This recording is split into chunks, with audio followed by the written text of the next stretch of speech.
Hi, welcome back guys. This is your sensei, back with another fanfiction. This is the first part of What If Naruto Got Harem in 7 Deadly Sins.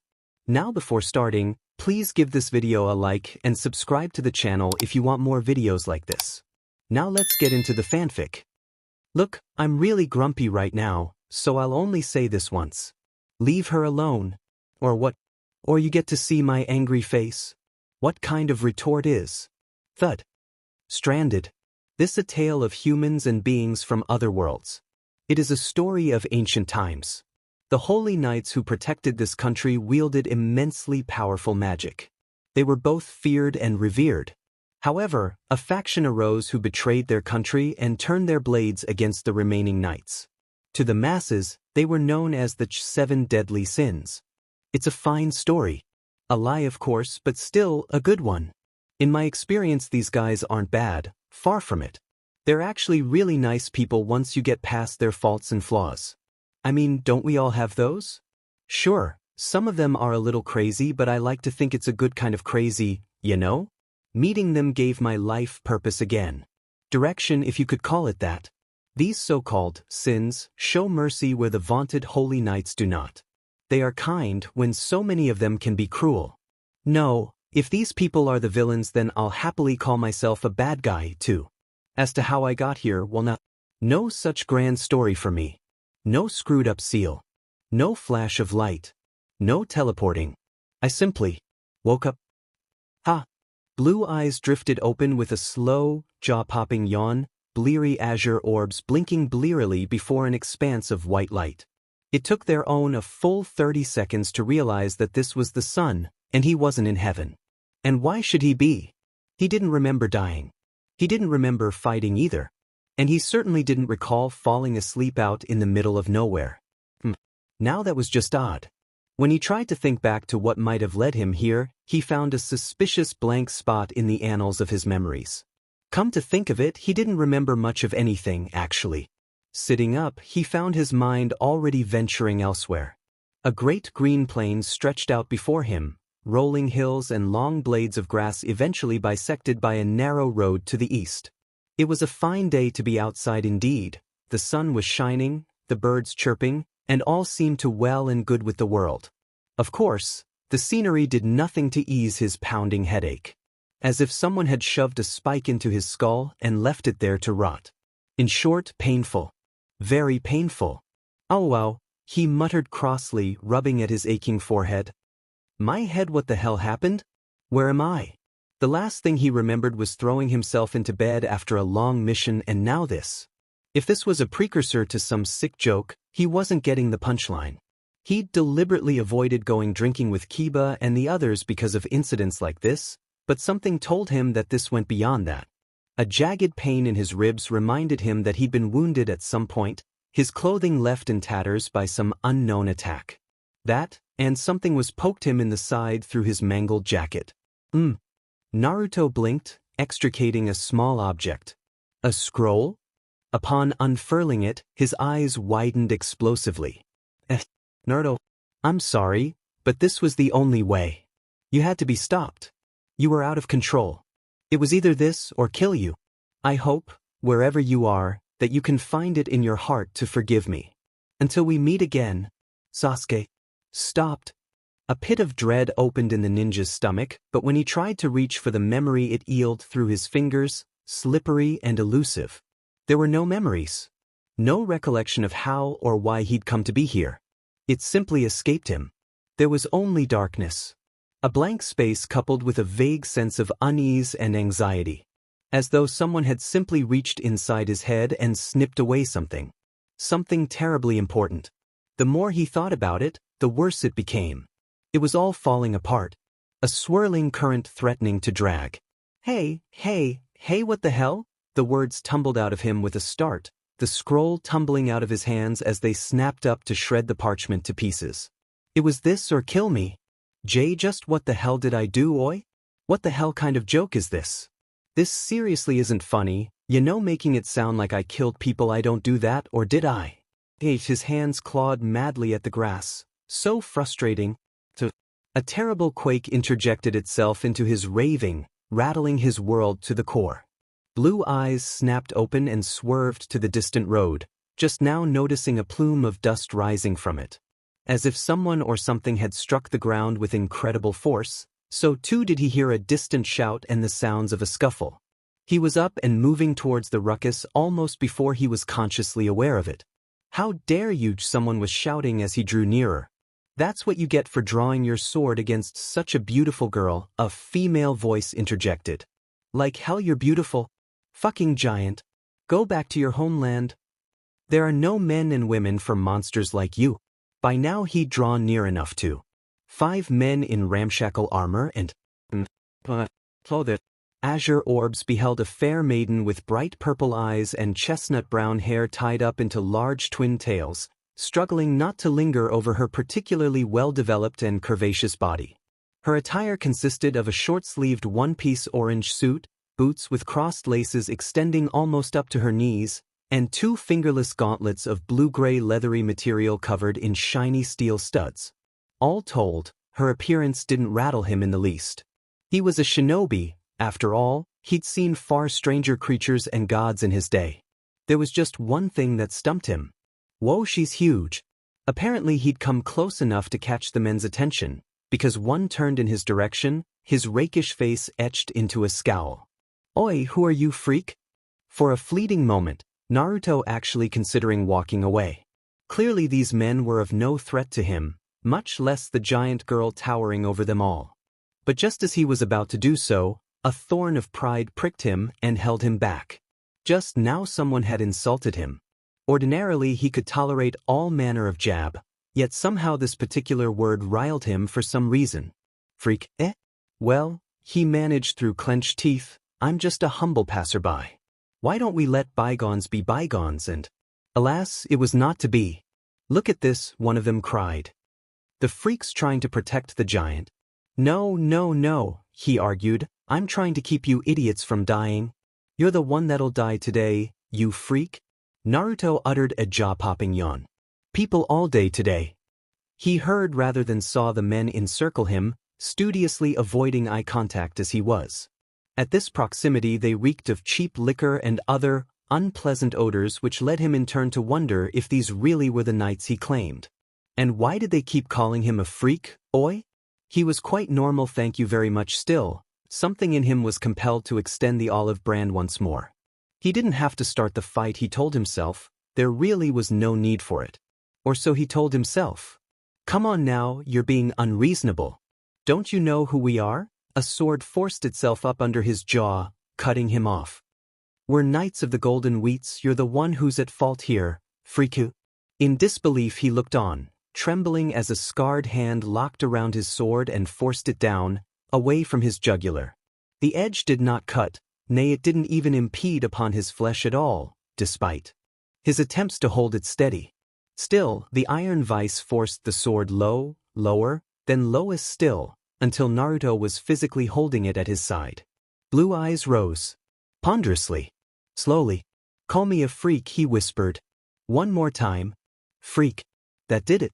Something snapped inside him. "Knights my ass," with a roar he ripped the sword free and cast it aside. His fee hand shot out like a coiled whip, seizing the nearest man by the scruff of his neck and dragging him close. Knights don't gang up on a defenseless girl and start threatening people. Oich, this last word came punctuated by a vicious headbutt to the man's forehead. Not enough to really hurt him, but more than satisfactory to knock him out. Imagine his surprise then, when the man's eyes rolled up in his head and he toppled over like a broken domino, gurgling and bleeding heavily. He hadn't hit him that hard, had he? He could have sworn he'd held back just now. "Hey!" He got Bert, one of his remaining comrades, a portly-looking fellow, thrust a finger at him in blatant accusation. "I think he killed him." Naruto clicked his teeth in annoyance.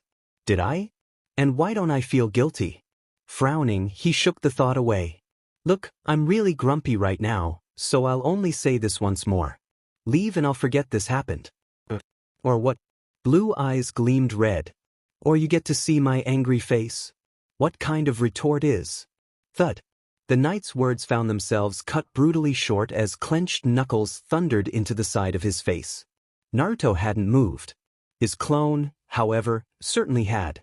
In the time it took the man to blink, the sly copy circled him and delivered another roundhouse to his jaw, knocking him senseless.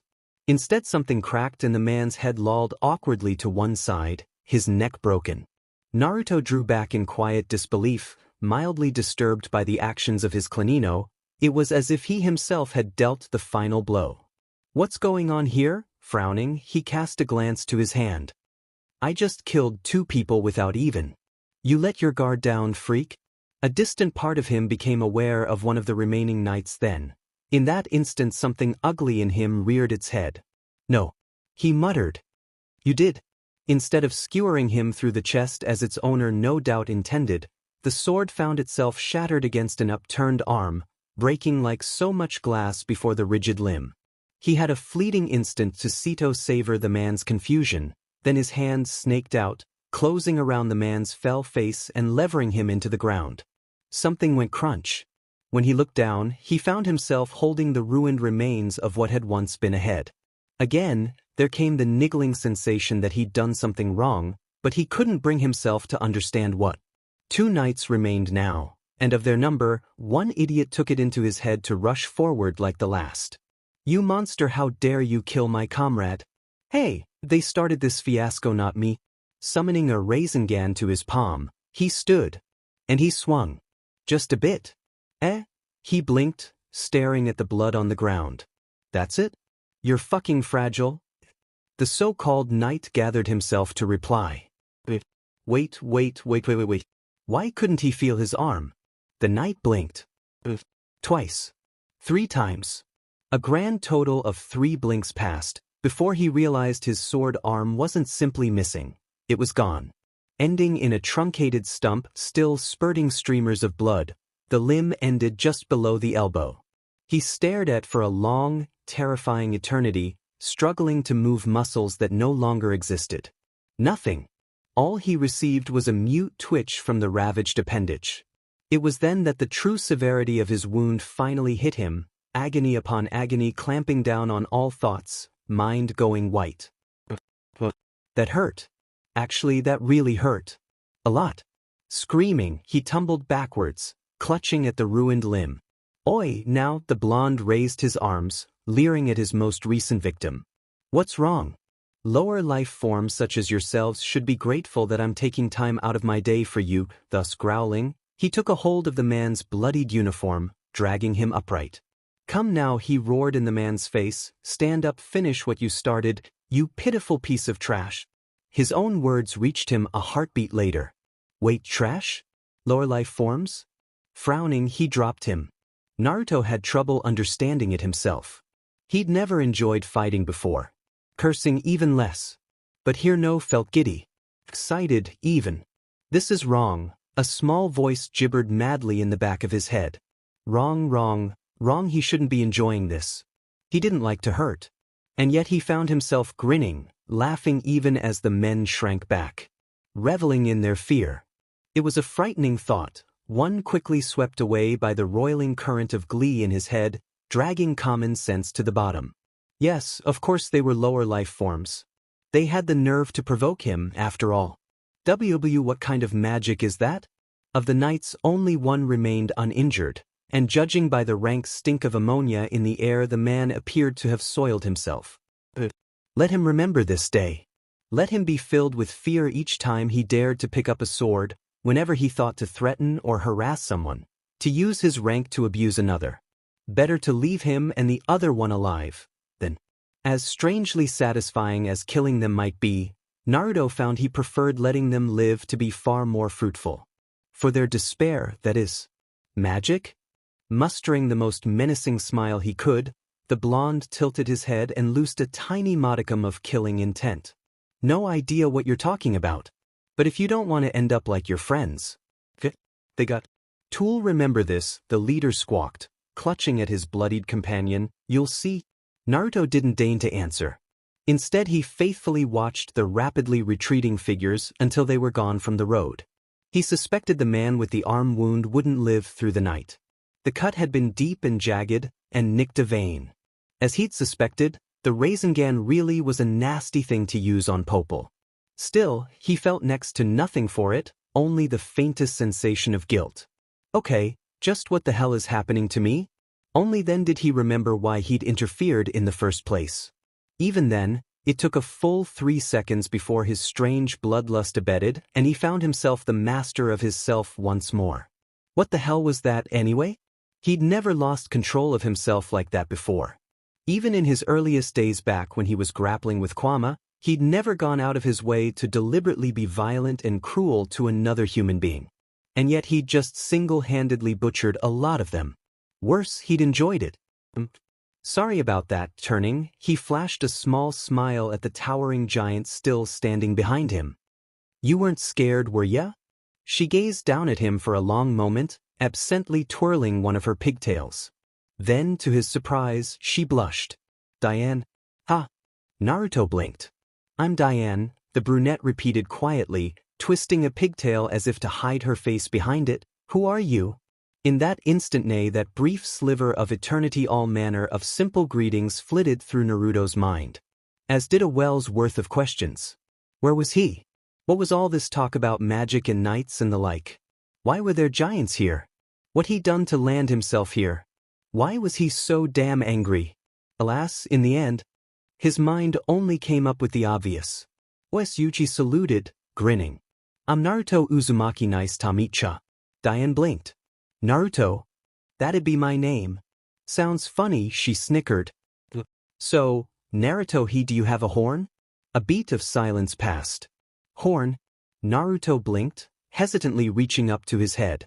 Sure enough, something sharp and red greeted his hand, jutting out of the right side of his hair. Unable to believe what he felt, he gave it another poke. Then another. And another still. Check again, his brain seemed to say as he poked at the protruding object. We are his hands wailed. It's real. With that, a piece of the puzzle clicked into place. But with it came still more questions, a flood of confusion he found himself powerless to resist. Oh hell. Oh bloody fucking hell. His memories might be jagged and broken, but even he remembered enough of his past to recall who'd had a horn like this. Well. This was going to end badly. It felt like one of Kagaya's horns. Are you okay? Diane inquired, curious. For a jagged heartbeat, Naruto found he couldn't speak, couldn't bring himself to reply. Nay, though his mouth worked wordlessly, no sound would emerge, no syllables would come to his lips. Comical tears gathered in his eyes, welling up and spilling over the edges in a fitful display of dismay. In the end, all he managed was a strangled squeak. With that, his voice came rushing back all at once. Then he cried unto the heavens. Such misfortune, people like you, deserve despair. The sin of despair. What is a sin? Diane was walking on air. With every step she took, her heart soared to new heights, giddy with fresh delight. And why shouldn't it be? Things were looking up, the sun was shining, the birds were chirping, and she was alive. So very, very alive. A light laugh escaped her lips as she bounded forward, skipping down the road without a care in the world.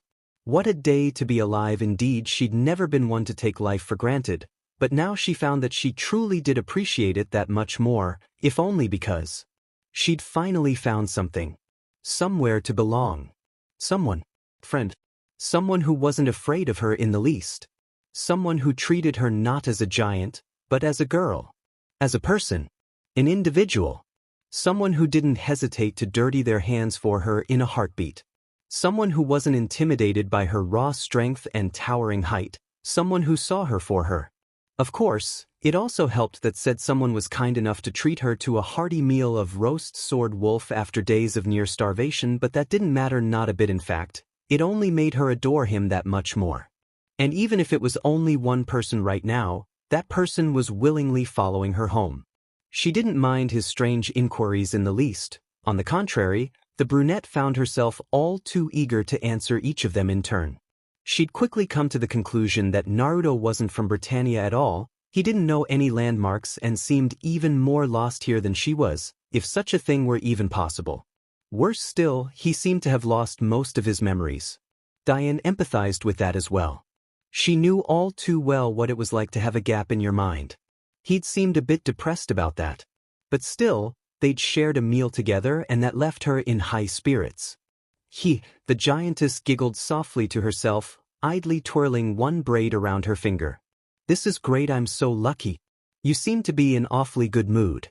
Bouncing on the balls of her feet, Diane spun to face her companion, walking backwards with ease. "Of course I am," she chirped happily. "That's because you're here." Naruto's face was a study of contrasts, torn somewhere between confusion and quiet pleasure. "Because I'm here?" he asked. The wayward blonde had suffered something of a change in attire since they'd set out, having filched bits of clothing from one of the fallen knights to replace the torn rags he'd arrived in. Once he'd washed the blood away, it even seemed to suit him, although he didn't seem entirely pleased with the lack of orange. Diane sympathized. He'd looked rather dashing in his orange-black jacket, even if it had been a shredded mess. At least he'd been able to salvage the trousers, despite the tears. Naruto laughed and Diane colored anew, realizing she'd been caught staring. "Well, if you say so." "So?" he sighed, dusting himself off. "Why did those idiots pick a fight with you anyway?" Magenta eyes narrowed. "They said ugly giants like me had to pay a tax in order to use their roads?" Diane sniffed, scowling at the unpleasant memory. "Jerks. Why would they say that about you?" Nothing could be further from the truth. Diane colored to the very roots of her hair. The dead stop came so suddenly that her companion nearly walked into her foot, only narrowly catching himself at the last moment. Even so, he startled slightly when the giantess dropped to her haunches before him, shyly hiding half her face with a ponytail. The corners of a roseate blush peeked out around it regardless, and for a fleeting moment, her voice broke. "Why, you think I'm cute?" Naruto looked up. "Well, those weren't my exact words, but..." That was all he managed before a massive, gauntlet-clad fist descended upon his head at the speed of sound. The next he knew, he found himself wedged deep into the earth up to his chin, then deeper still as another gauntlet came crashing down into his face. In short order, he found himself beaten within an inch of his life, ruthlessly pounded into the ground like a nail driven under by a hammer. A very beautiful, angry hammer. A hammer currently cursing him at the top of her lungs. "Baka, baka, baka," Diane wailed. "Naruto no baka, you should give more consideration to a maiden's feelings. Are you trying to kill me for crying out loud?" The giantess froze. For a fleeting instant there she'd felt something. The presence of some sort. Naruto had ruthlessly smothered it moments after speaking, but the giantess experienced it all the same. As if something far greater than herself were looking out at her from within the blonde's body, watching her, ready to deflect the next strike. Or worse. Like standing beneath an icy waterfall, so too did she experience an almost primal surge of frigid dread. Gone in the next instant, leaving her to wonder if she'd even felt it at all. "Awa." Naruto straightened up, shaking dirt out of his hair. Digging himself free from his earthen coffin, he dusted himself off once more. Okay, I'm sorry, I was just kidding. Oi, can we just forget that happened?" At the maiden's sullen glare and puffed-out cheeks, a sigh escaped him. Fine. I'll finish what I was saying before you pounded me into the ground. You're plenty cute and those knights were idiots. They deserved what they got." Diane squealed and sprang to her feet. "And you're forgiven." Naruto hissed softly to himself and followed, feeling the words like a rusty kunai against his heart. Forgiveness. He didn't think he'd ever be able to forgive himself. A rueful smile played across his mouth, eyes intent on the road before them. Had Diane been able to peer into his thoughts, she would have realized that said smile was entirely forced, and he grinned more for her sake than his. He didn't want her to know just how much it bothered him. The idea that he had this horn, that his temper could so easily eel out of his grasp and run amok, it bothered him more than words could possibly say. But he didn't want to burden others with this information. After all, he was a stranger in a distant land. The last thing he needed was for everyone to think he was some sort of monster. "So about your horn." Naruto moved before she could get the rest out, promptly spinning to smack his head against a nearby tree. As expected, the offending horn didn't crack in the least. Instead it sundered the mighty oak, roots and all, as though it were no more than a mere sapling. Another headbutt upturned the tree entirely, sending it tumbling backwards with a mighty crash. Growling, the blonde gave the upturned wood a vicious kick. "Arg," he groaned, tearing at his hair. "I was so close to forgetting about it, toot." Diane looked on in quiet confusion as Naruto flailed about on the ground, clutching at his head. He'd been doing this on occasion for the last hour now whenever the topic turned to his new accessory, oft muttering to himself and smacking his head against anything in sight in a vain attempt to get rid of the offending protrusion on his head. It would have been funny if the topic didn't cause him so much obvious distress. He didn't seem to like acknowledging his horn, not at all. What did that make him? A demon? He was awfully nice for a demon, if a tad sad. Well, she could do something about that. "Oh, stop sulking, you come here." Naruto's head snapped up. "Wait, what?" Distracted from his maudlin thoughts by Diane's declaration, the blonde's protest dissolved into a strangled squawk as a large, gauntlet-clad hand closed around his body and hoisted him into the air with alarming speed. The next thing he knew, he found himself face to face with Diane, who promptly proceeded to nuzzle him into the side of her face, rubbing her much larger cheek against his. That soon proved the least of Naruto's worries. He'd never been physically glommed by someone several times his height before, and Diane easily exceeded his expectations in that category. It was rather strange, all things considered. "It'll be all right." Naruto stiffened. "To beg your pardon?" "I said it'll be all right," Diane repeated, her words soft despite their close proximity to one another. "I don't know where you came from or how you got here, but I can tell you're upset." The truth of her words made him want to bolt, and he would have too if she weren't gripping him thus. Because he was upset. Not just at himself, but the situation he'd found himself in. He had no memory of the past few days or weeks for that matter, if not more, and it genuinely frightened him. The idea that he could slip at any time and become someone who took pleasure in hurting others, and for someone to just tell him that it would be all right. That was his line, damn it. "And why is that?" he challenged, gritting his teeth. "You don't know who I am or what I've done." "Even I don't." Diane tilted her head. "That simple." Violet eyes bored into his. "Because you're not a bad person," she replied simply. "If you were, you wouldn't have bothered to save me." Naruto felt his heart physically skip a beat. Now that he concentrated, he could feel it, a warm, earthen scent enveloping him as she held him tight in her hand, accompanied by a strange softness and a sense of peace. No, perhaps that wasn't right. Serenity? Despite her overwhelming strength and the knowledge that she could probably crush him to paste if she saw fit, the ninja simply couldn't bring himself to be afraid. The opposite, in fact. He couldn't put his finger on it, but something in him slackened as Diane held him. Though her hair tickled his nose, forcing him to physically hold back a sneeze, he actually found himself relaxing in her grasp. He couldn't stop blushing, blast it. "Come on now, if you just say stuff like that I'll..." "You what?" A nasty little voice purred in the back of his mind, trailing words like ice down his spine as his world went black. "Fall for her? Because she comforted you? You barely know her. Are you so eager to assuage your guilt that you'll throw yourself at the first willing woman you find? Pitiful. But what can one expect of a fragment like you? You fumble at feelings like some helpless boy and bury yourself to avoid responsibility. Bonds are useless to us, remember? Discard them." Something in him froze. That hadn't been Kurama's voice. It wasn't even Kagaya's. It was himself? But he'd never say those words. Never. Naruto restrained a growl. "Who's a fragment, oi? Careful." The voice snapped back waspishly. "You really don't remember anything, do you? Yet you touch my mind, fumbling in your ignorance. Who the hell? What are you? Or you? What did I do? Enough. This exchange is over. We will meet again. Answer me, damn it." None answered. Did I imagine it?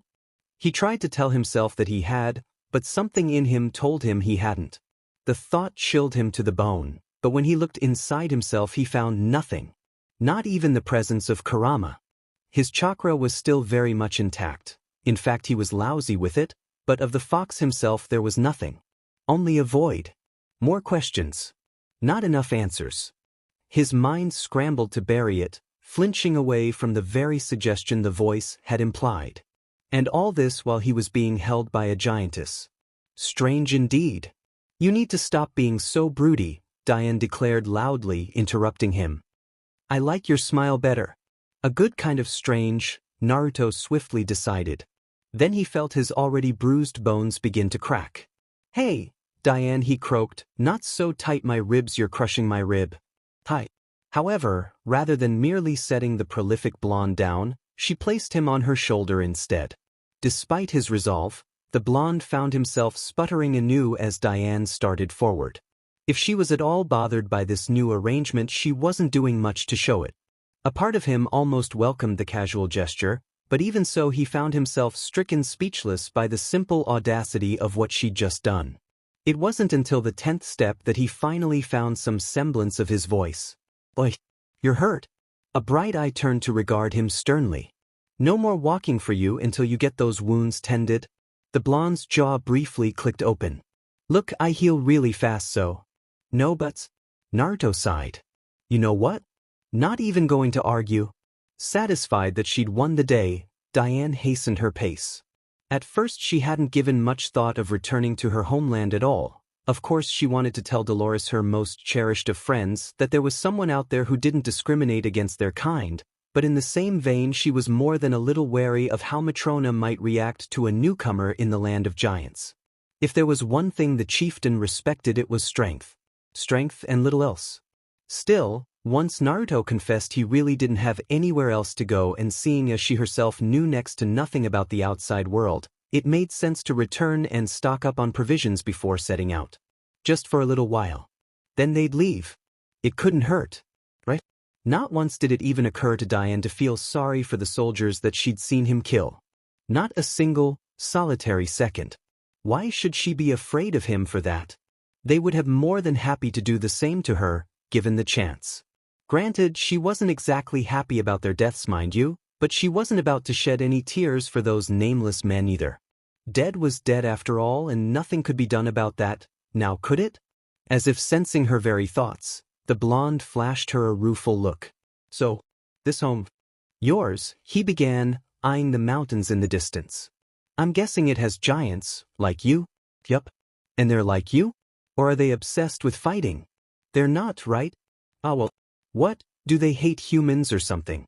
Or do you have some beef with them? Diane flinched slightly, her silence telling, and the blonde groaned. Oh, this is going to go so well. Suddenly, Diane didn't feel so certain about going home after all. WWE could turn around if you want, she offered tentatively, her voice emerging as little more than a squeak. And go where, you silly little girl? Her mind instantly rebuked her for her cowardice. The sun was already hanging low in the sky and neither had anything in the way of shelter. If they were to turn around now, they'd wind up spending the night outside, and while Diane was no stranger to the outdoors, she didn't relish the idea of forcing him to spend a night outside. Do you want to? The object of her affection inquired suddenly, momentarily causing Diane to start. I mean, it's your choice. She wanted to. Very much so. But she wanted to prove Matrona wrong even more. Perhaps it was childish of her to think so, but she just couldn't help herself. She wanted to leave, yes, and quite possibly bring Dolores with her, but on another level a part of her remained determined to prove to the stubborn chieftain that. Let's keep going, she decided at last. Nice resolved grinning, he flashed her a thumbs up. Onward. Oh, you're so cute. The sun was only just beginning to dip when they finally reached their destination. Diane's home looked as though it had been carved from the earth itself, a massive rectangular block of stone held upright by a number of smaller stones, a great creation that seemed to rise out of the earth itself. He found he could sense a number of large presences within, each of them radiating a strong vitality. The air was fresh and clean, and the earth, it felt pure. Familiar. As if it were a long-lost friend stretching out a hand to welcome him home. Not a bad place for giants to live, all things considered. Sturdy and strong, just like their kind. No, not a bad place, the blonde decided to himself. Not at all. Diane seemed to physically wilt as they approached, shrinking away from the questioning stares of her kin. Naruto found they weren't directed at her, but rather himself. Harsh whispers drifted through the air to reach him as they ventured further inward. Fell whispers of a horn, followed by demon and what is one of their clan doing here, plucked at his ears. Self-conscious of his new accessory though he was, the blonde refused to be baited and stubbornly weathered each of the insults in turn, his gaze locked on the well-worth path ahead. "Friendly bunch," he muttered.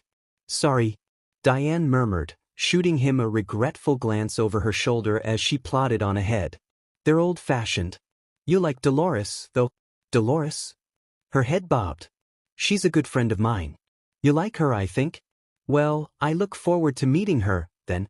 As she led him further inward, however, he took note of the alarming lack of children among the fur-wearing folk.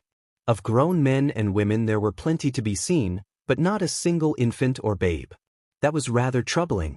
He wasn't quite sure why, but the knowledge plucked at him regardless, and he felt his anger begin to warp into pity. For a people who lived for war and thrived on strife, children likely weren't essential. The thought saddened him immensely and made his heart ache for home. "Diane, there you are." The newcomer stopped short at the sight of him. "Why have you brought an outsider here?" she demanded brusquely. The brunette fidgeted. "Wello, right, this is Naruto, this Matrona, the rear fan of the earth. I guess you could say she's my teacher." "You still haven't answered my question."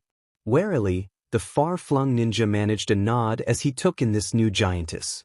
She had violet eyes like Diane, but that was where the resemblance ended. It wasn't just her blonde hair or the stern set of her jaw, one could see it simply in the way she held herself. This woman was all rough, jagged edges, a warrior through and through. Though she might wear animal furs to preserve her modest, she did not flaunt her beauty. Nay, she didn't even seem to be aware of it. Here was a being of sheer strength, a pure creature who knew nothing but fighting and strength and demanded respect because of both. Dolores is dead? Indeed, and she has only herself to blame. Naruto came back to himself all at once, quickly snatching the thread of their conversation. His eyes idly tracked Matrona as she turned her attention to a nearby tanning rack and set to it, paying no mind to the younger girl's words. Naruto did. Diane had just said something about Dolores, and from what he'd heard of her they were good friends. For someone to speak so flippantly of her, it made something stir in him. A tooth cracked in his jaw, muscles jumping violently in his right hand. "You didn't speak ill of the dead." "But how did she?" "She died defending a mining town from bandits." Matrona replied tersely, never once looking at them. "What a pitiful end." "She didn't even defend herself." The blonde hissed softly. Diane was of a similar mind. Who sent Dolores there?" At that, Matrona finally looked up from the tanning rack. "I did, of course," she stated with conviction. "Who else would?" Crunch. Diane's fist thundered forward with blistering speed and barreled into the blonde woman's jaw.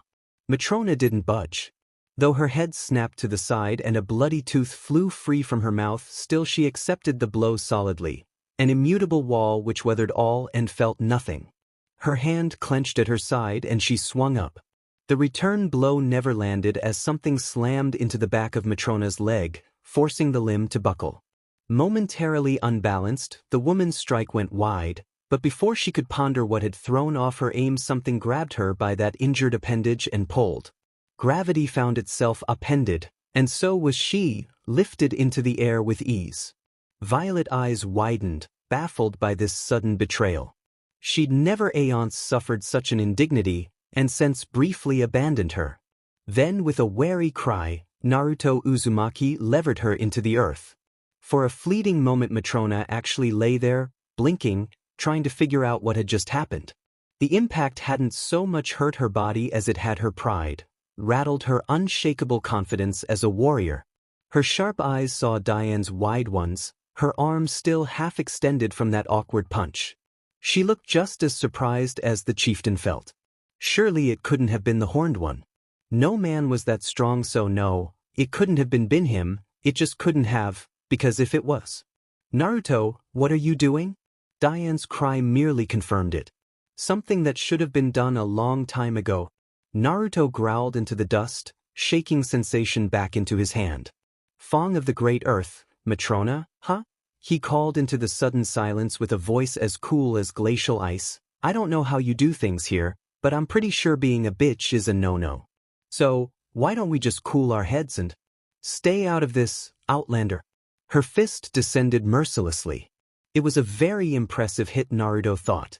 It slammed into him from the side and rattled him to his very bones. Made him slide backwards, his boots digging great trenches in the earth. It would have made paste out of him had he been his normal. So, even during his fight with Sasuke, he would have been hard-pressed to take such a hit, much less endure it and stand up again afterwards. It was a punch that could level castle, crush mountains, and more. So why was he smiling? But he'd surpassed that level long ago. In the time that it took Matrona to stand, he was already healing, broken bones mending, flesh knitting itself back together. And as it did, so too did the beast stir yet again. Once more, something ugly in him reared its head. No, this was wrong, a small part of him hissed. You'll hurt her, don't you dare do it, you stop this right now, take a step back and think. Quietly, calmly, he slammed the door on reason and started forward. Hey! Matrona bristled. Is that it? Arm trembling, she jerked her fist back. How are you?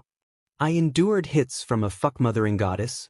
Naruto turned his head and spat out a tooth, grimacing as the dislodged molar instantly grew back in his mouth. Compared to that, this is nothing.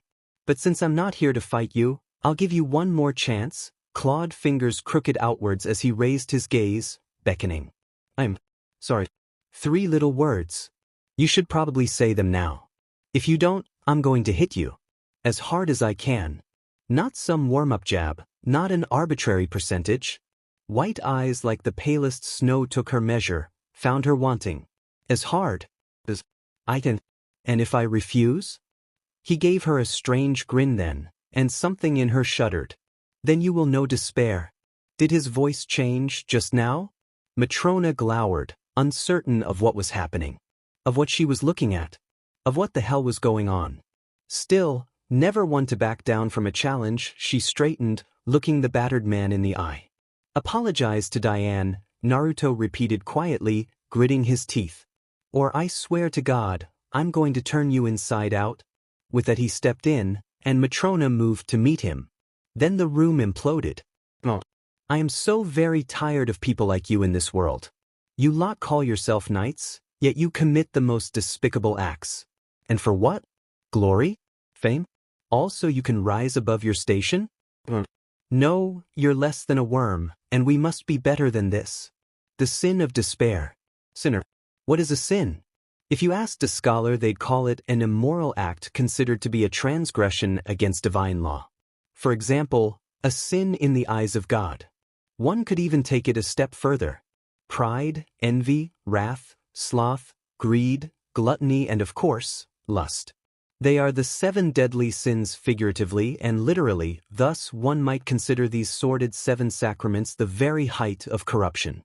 8. If one includes the often-named sin of despair. Yet this isn't true. I know the sins.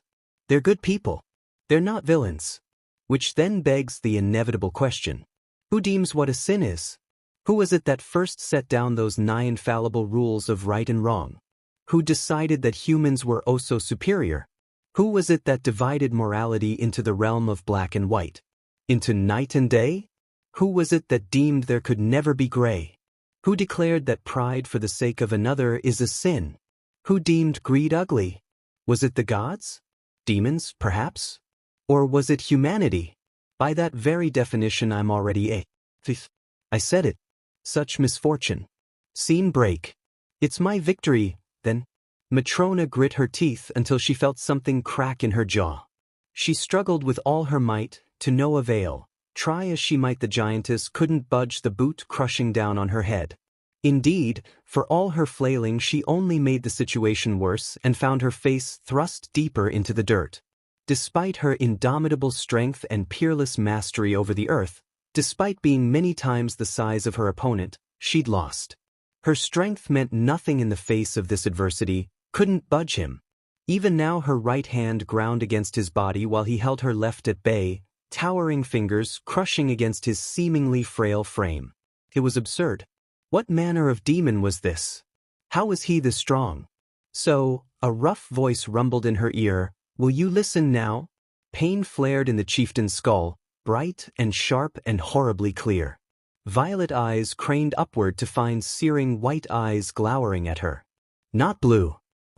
What sorcery was this? No human should possess such strength. None could equal the unassailable might of a giant. Even the fabled knights of Lyonesse laced such raw physical prowess.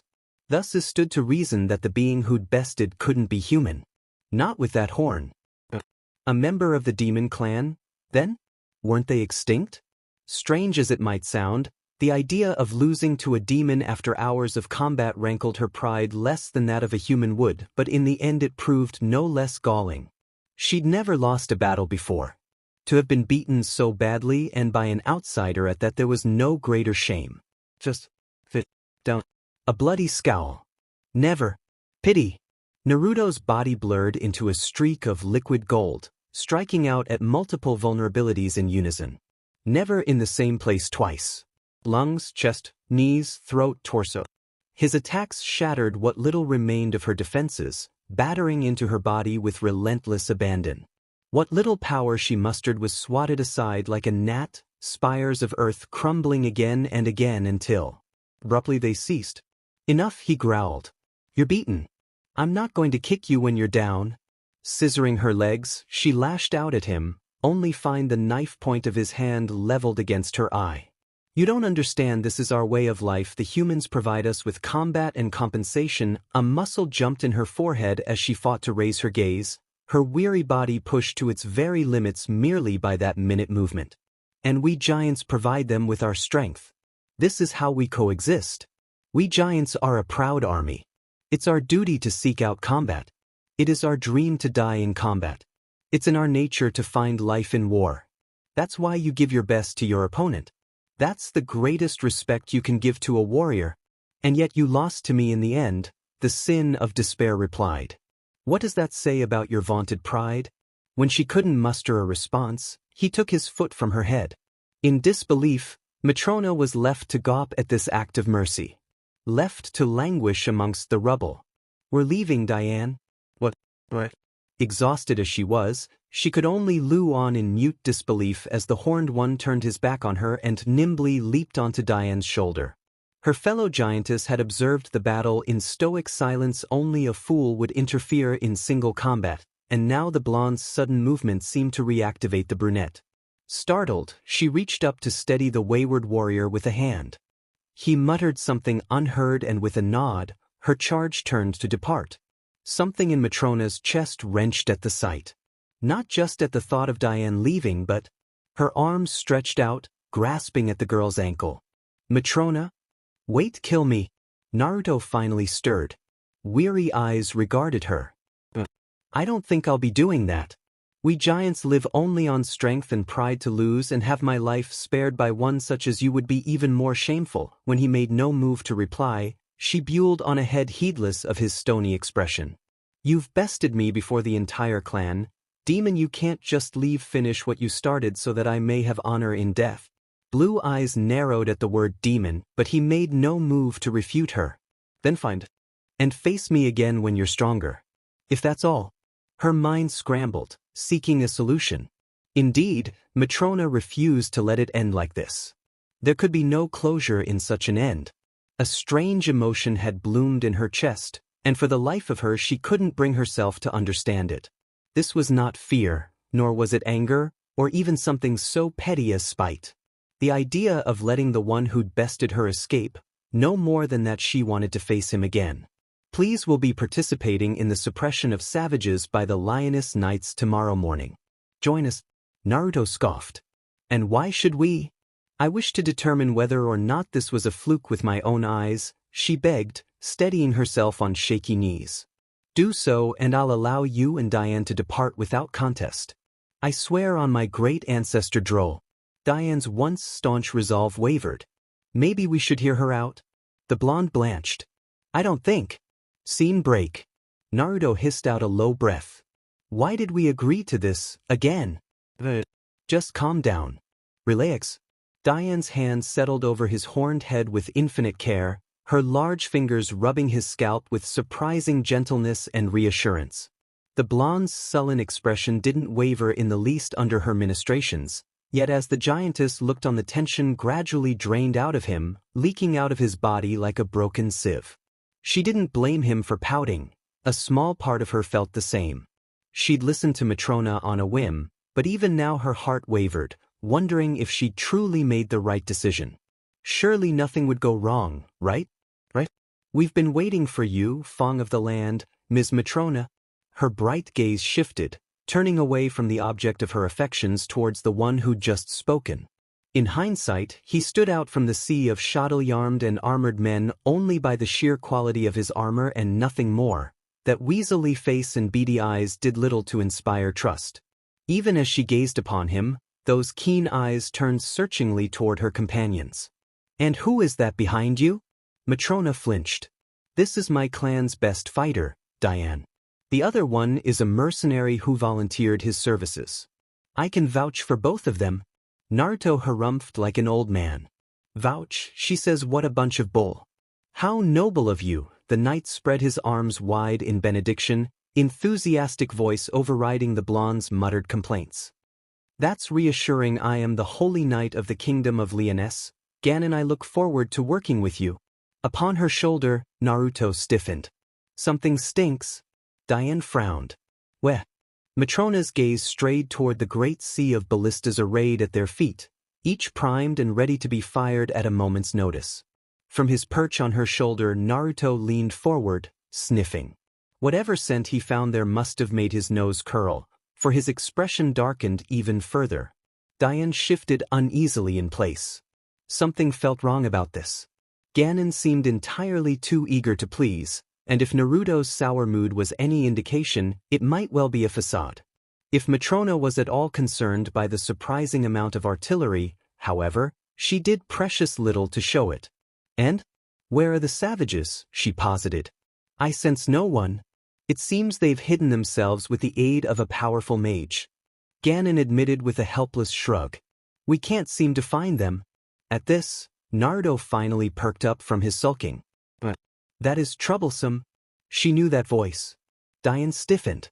"Oh no." In a liquid movement, Naruto dropped from her shoulder, cloak fluttering in the breeze of his descent.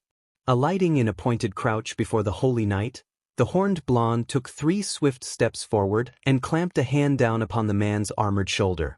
A beat of awkward silence passed between the two men, broken only the sound of a distant breeze. Leaning past Ganon's face, the whiskered warrior inhaled deeply.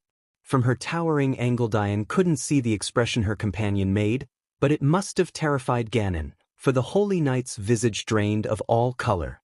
She knew that look. It was fear. "Eureka!" The knight bristled. "I beg your pardon, sir?" "I said you stink." The hand on his shoulder tightened imperceptibly as the horned blonde continued to whisper into his ear, clawed fingers buckling the tempered steel in their grasp. "Of lies, falsehoods and yes," he inhaled again, petty greed. "Tell me, why would it holy knights have the stench of a liar? How did you?" "I've always been good at reading people." "But you," bright eyes regarded him with a hint of dark humor. "I don't even need the cloak to read you. So, what's your real reason for calling us out here?" "Oh wait, let me guess." His gaze shifted toward the ballistas. Irma, I hear something from there." Flailing, Ganon thrust a finger at a distant tree. Quick as a thought, Matrona spun and flicked 2 fingers upward in the direction of the distant oak. Not a moment passed before it erupted in a column of earth. Rented asunder, the might birch found itself uprooted and rent asunder, flung aside as though it weighed no more than a branch. Perhaps this display of strength emboldened Ganon. Perhaps he believed he could still pull off his ruse so long as the rest of the party had yet to catch on to his ruse. Whatever the case, he quickly spun about and thrust his arm in another direction. "Quickly, I hear a voice from over there now." Matrona lunged at the ground even as Naruto spat a warning. "Oi, wait a second, the bastard's trying to." With a startled grunt, she staggered as the earth gave way beneath her great leap. Even as she made to fling herself away, the soil fell away and revealed the gaping pitfall underfoot. Wordlessly, she tumbled into it, seemingly helpless to prevent a series of large boulders from tumbling atop her. "Matrona?" A raucous cheer went up. "Yes, we did it." She fell right for it. "You betrayed us?" Ganon sneered. How did you like my magic power, hollow sound? The knight cackled. Even a pitiful magic, if you use it the right way, can trounce an enemy of that size.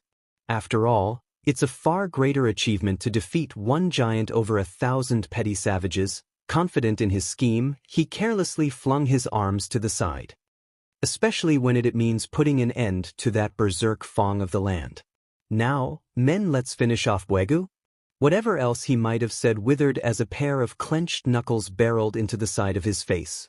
Divested of his arrogance, and more than a few teeth besides, the arrogant knight tumbled across the ground like a skipping stone. Even as he flew, an invisible wave of concussive force sailed out to crunch against his stunned facade, tendering his once handsome nose little more than a gaping red tear in his visage. From their momentum seized the day and hurled his battered body into a nearby ballista. The sheer force of the impact splintered the medieval contraption into countless pieces, sending men and timber sprawling alike. Where did that come from? He lisped, palming his ruined face. I didn't see. No, a rough voice boomed. Your kind never does. Reeling upright, he beheld the culprit. Who? Me. The horned man had lowered his hand, fingers still clenched into a fist at his side. Blank pupils regarded him with cold fury, pure as the driven snow, sharpened canines bared in a wordless snarl. Had his eyes always been white? Ganon wondered about that. There was something decidedly different about his gaze now. As though a switch had been irrevocably flipped somewhere deep inside of him. No words were exchanged. No quarter given.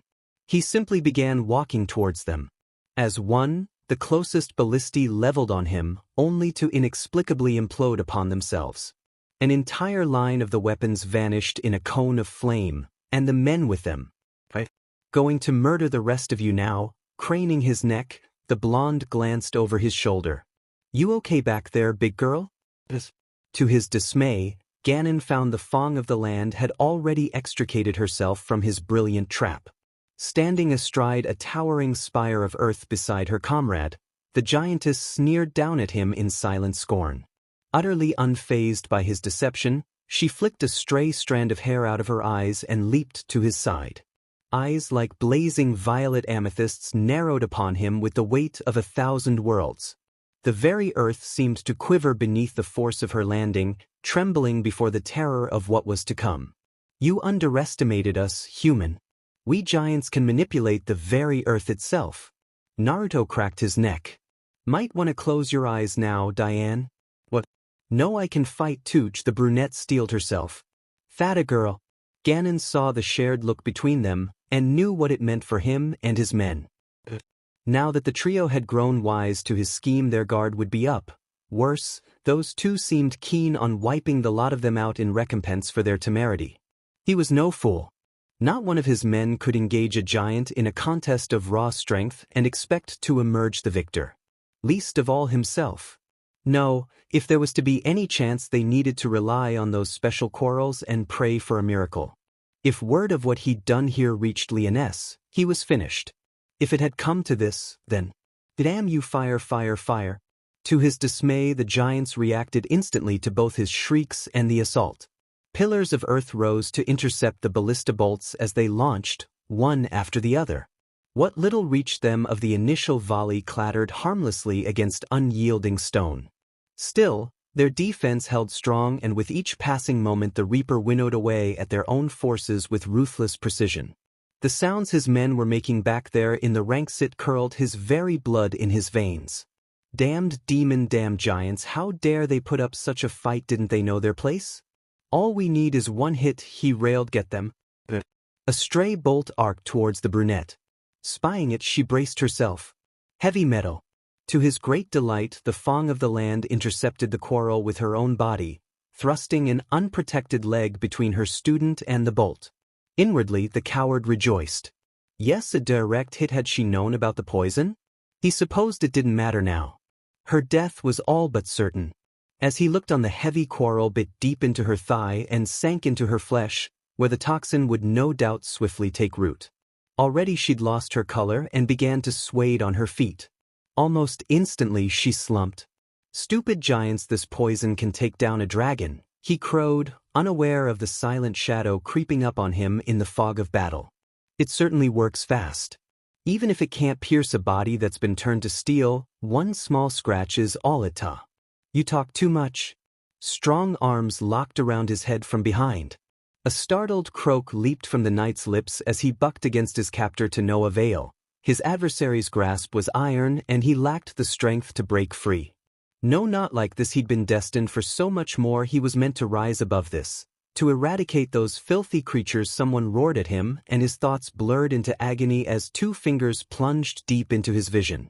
Half his vision darkened as he found himself divested of his right eye, even as the vice around his windpipe ground away at his life. Already what remained of his vision began to swim, black stars dancing across a pale haze, draining all color from the world. Why? He croaked out a snarl, struggling against the limb crushing the breath out of him. Why do you even care? You could have walked away. They're only giants. A low growl answered him. And you're only human. A piss-poor one at that. What's the difference? I can make you rich beyond your wildest dreams, the holy knight hissed, his face purpling, fingers frantically seeking purchase where none was to be found. If you kill me, you'll turn the entire kingdom against you. It doesn't have to be this way, just let me go. He could feel it now, the bones splintering in his neck. Oh. I am so very tired of people like you in this world. A godless hiss echoed in his ear, sharp and biting. You lot call yourself knights, yet you commit the most despicable acts. And for what? Glory? Fame? Also you can rise above your station? No, you're less than a worm and we must be better than this. Curse you, feeling the cold brush of death, Ganon at last railed. You filthy sinner, 1,000 curses upon you, may you never know peace? With a sharp wrench, his hands tightened around the knight's head. If that's my fate, then so be it. You won't live to see it. Squealing, the man gave one last desperate struggle. No, don't please. Crunch. A distant pop filled his ears and he knew no more. He never saw the rest, didn't feel his corpse flung to the ground, didn't taste the dirt in his mouth, didn't see those blazing white eyes round on the remaining knights, didn't hear their screams. By rights it was a mercy, he died a quicker death than he deserved. Within moments he was gone, his final thoughts those of a petty man. At least he'd managed to fell the Fong of the land. And that horned fool would be hunted to the ends of the earth for this, and his allies with him. He'd be infamous for that, at least how little he knew. Thus, he never witnessed the events that transpired after his death. No, don't you fucking die on me, you hear? So long as Diane lives. Bullshit. Kneeling before Matrona's prone form, Naruto found his thoughts in chaos, as did Diane. Perhaps, had they been more aware of their surroundings, they would have made certain to wipe the enemy out. Instead, the survivors of Ganon's force were forgotten and thus escaped. They fled for the hills, their comrades left to rest on earth spikes, others impaled upon crude spires of twisted steel and timber, the rest crushed to a bloody pulp. Indeed, the events of this day would be twisted by others, resonate throughout the world, and cement their legacy. But for now neither paid that any mind. They were focused solely on the dying woman before them. Diane, hold her still, do not let go. Understand? Blanching, the brunette nodded. Right. Without a thought, he ripped the quarrel from Matrona's leg and placed his lips to the wound. As Diane looked on, his tan flesh seemed to recoil from the venom, taking on an almost ashen hue. Did he really think he could simply suck the poison out of someone so large? Perhaps sensing this, Matrona bristled and immediately sought to shake him off. For his part, the whiskered warrior held fast, pausing just long enough to turn and spit. Rather, he made the attempt. Instead he turned and heaved himself, bodily retching. What are you doing? Saving your life. You don't just give me a second. Idiot, she bucked, throwing him back. Stop, don't, you'll die. Shut your trap. You don't get to die because of some damned death flag. For all her struggles, the horned warrior simply brushed the giantess's weak efforts off and set his lips back to the wound. I've dealt with worse shit than this. Again he turned to spit, only narrowly managing to restrain his gag reflex.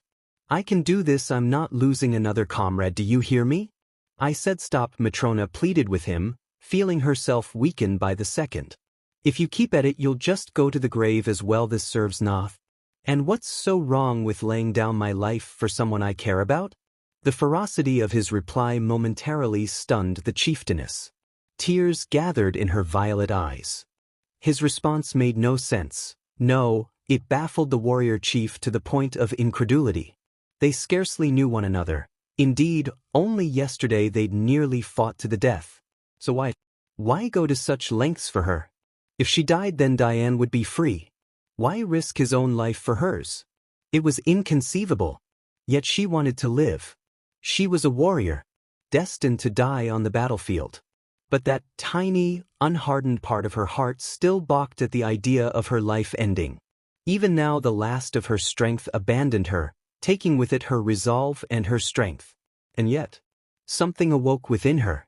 Uzumaki Naruto, truly airy and absolute fool. Tell me something I don't know, sister, now, this is going to hurt. Snatching up a fallen blade from the battlefield, he inspected it for fractures of any sort. He admittedly knew little of field medicine, but he did remember this much.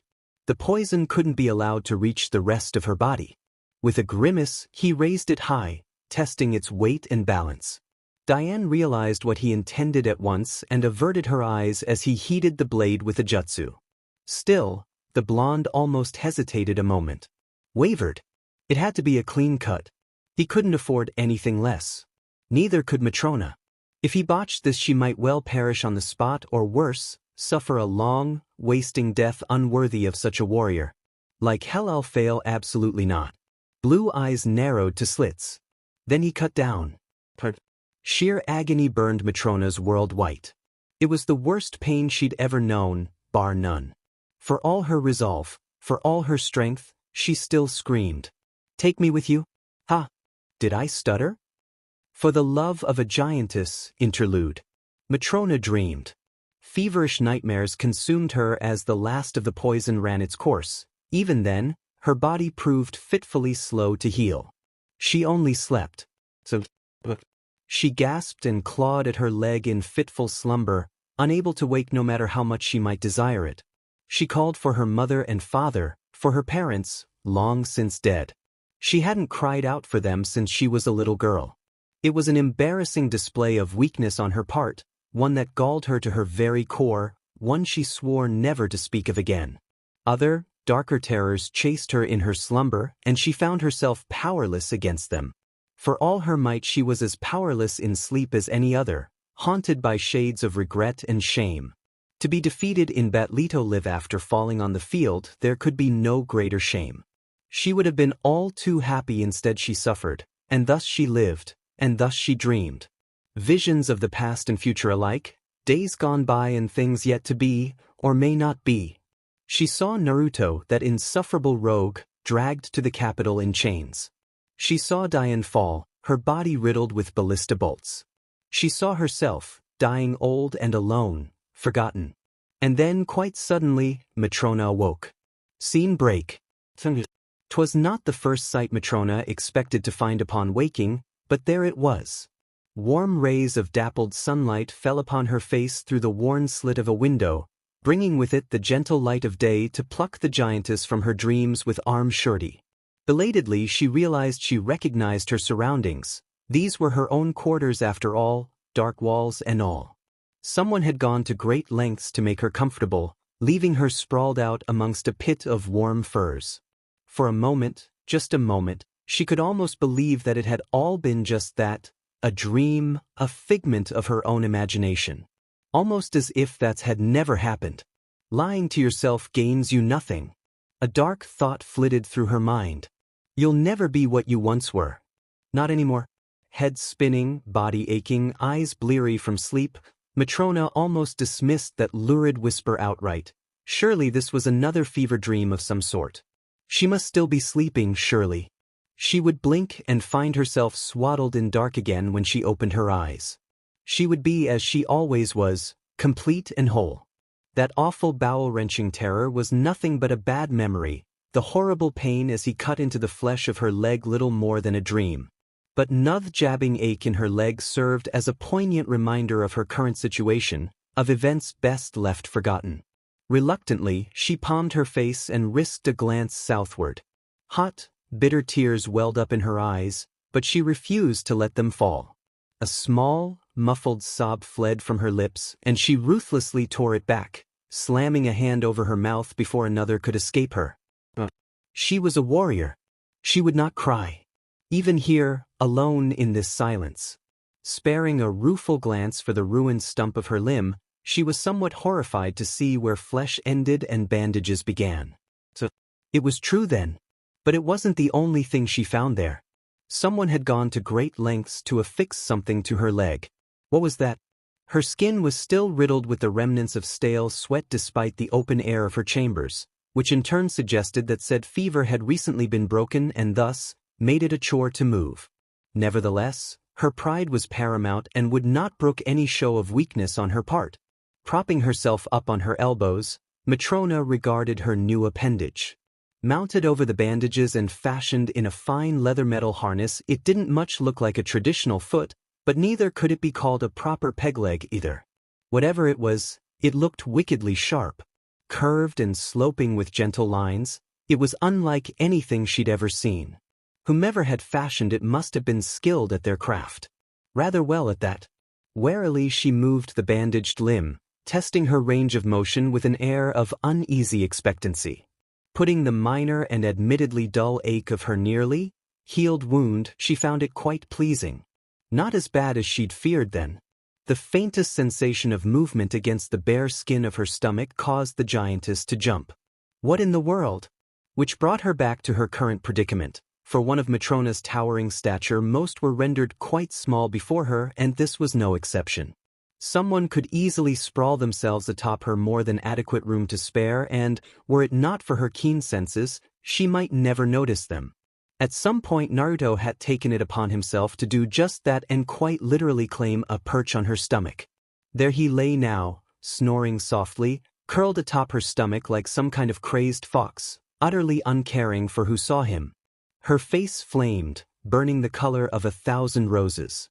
Incredulous, she tried to summon some manner of response, but the words eluded her utterly, slipping through her grasp like wriggling vipers even as she reached for them.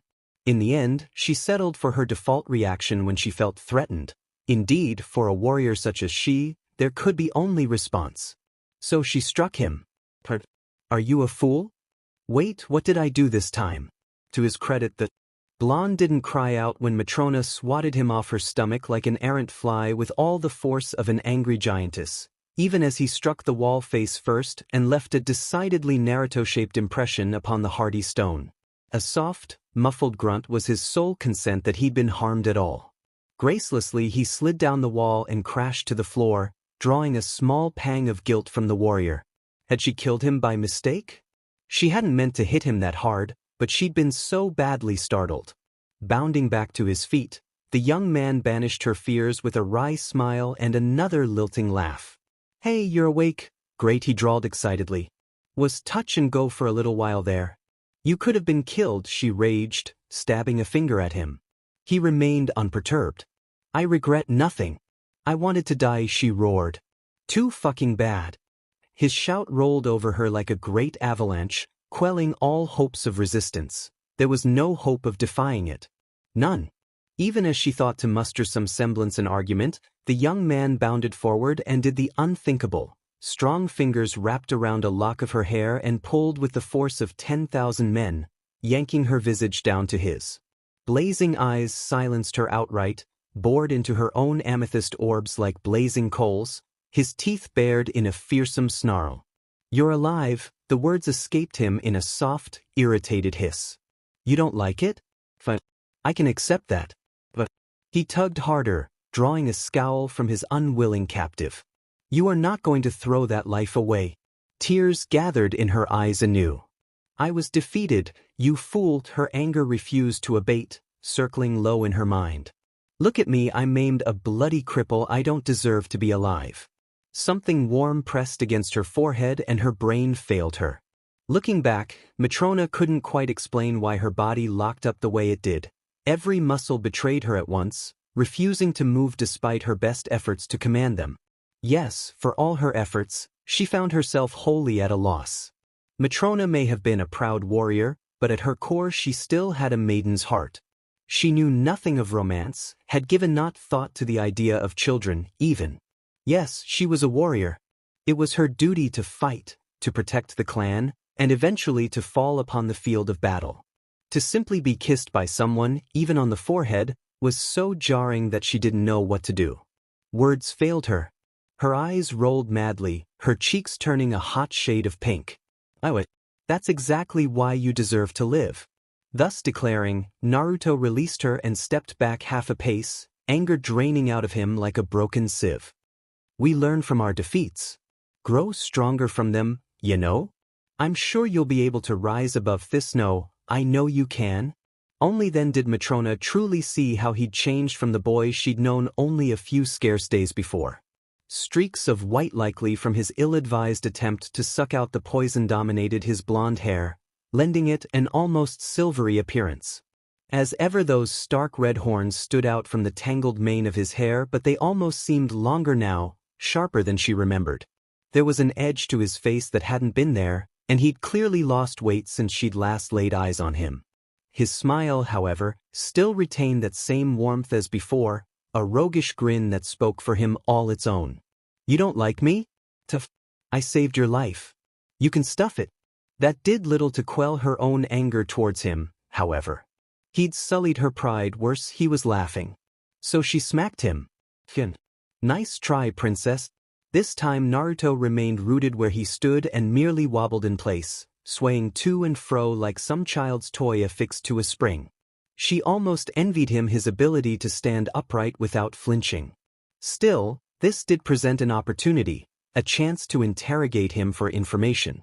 Slowly, gingerly, Matrona sat up and favored him with a glance. Rather, the limb he'd now perched himself upon. Where did this come from? Pressed a traveling smith into service while you were indisposed, the blonde confessed sheepishly under her scathing glare. Didn't seem right, leaving you like that and all. He paused, inspecting said smith's handiwork with a critical eye. He was none too happy with us, working pro bono and all, but we didn't give him much of a choice. Let him go at the end, so I'd say it worked out nicely, you know? A fresh wave of dizziness struck the giantess and she swayed. How long was I? About a week, came the rejoinder. Diane was worried sick about you. As if summoned by her name, her fellow giantess flitted into the room, hesitantly peeking through the door as she did. Those wide, violet eyes flinched slightly when they met her own, and she immediately sought shelter behind Naruto. Now that was almost humorous, seeing someone so large trying to hide behind someone who didn't even come up to her knee. A strange feeling stabbed at her heart, and with an effort she thrust it aside to face her kin. Her keen eyes noticed the heavy pack on her shoulders immediately, but she chose not to speak of it. How are you feeling? The poor thing sounded so small and afraid that Matrona couldn't help but take pity on her.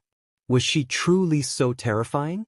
I am well, thank you, she relented, flicking a stray strand of blonde hair behind her ear. And you? You are uninjured, I trust? Diane's head bobbed vigorously, but silently. Speaking of injuries, Naruto's voice rose, capturing her attention. Once you've recovered. Matrona knew what he was getting at. How could she not? She'd seen it, dreaded it, run from it, but the inevitable conclusion still arrived. Of course. She remembered the promise they'd wrung from her before all this, all the pain and suffering she'd put Diane through. Even now that they'd reconciled that past with one another, well, it was only natural that Diane wanted to get herself as far away from this place as possible. An apology could not mend wounds overnight. You're leaving? Gonna hit the road, he replied simply, shouldering his own pack. After that debacle, assuming anyone survived it, more of those nights are going to come looking for me. Best to keep you out of it. Wanted to say goodbye first though, you know? That new foot of yours should help once you get used to it. Very well. She nearly said the words, but thought better of them. She couldn't abide this farce any longer. Her very soul cried out against it, like a child forgotten on a holiday. For him to simply save her life and leave with little more than a word of thanks, it shamed her. She'd misjudged him, no more than that. Moreover, her position among her fellow giants would be tenuous now, weak at the very least. She would most certainly be challenged and likely usurped be one of her kin and soon. Weakness was not tolerated among the giants. And yet her heart beat oddly when she thought of Naruto leaving. With a sudden, curious pang of regret, she realized she didn't want him to go. Words tumbled out of her all at once. "Alomato travel with ya. Stare." Naruto fixed her with a measured look, one that caused her to squirm in mild discomfort. By the ancestors, she'd nearly forgotten how terrifying he could be when pressed to it. No, that wasn't anger she glimpsed in those narrow eyes, but rather one of exasperation and mild impatience. He didn't look to be relenting anytime soon. Diane was of absolutely no help at all. Her mouth hung agape, likely in shock at her kin's own declaration. Not that Matrona blamed her, she wasn't quite sure what had come over herself. Still, she wouldn't be speaking anytime soon. Still, that burning glare didn't relent. "What?" she sputtered, hugging her arms tight to herself. "Stop looking at me like that. I merely wish to see more of the world." Incredibly, Naruto snickered. Yes, and here, ladies and gentlemen, we have a prime example of Itsundra. Matrona couldn't help herself. She burned red.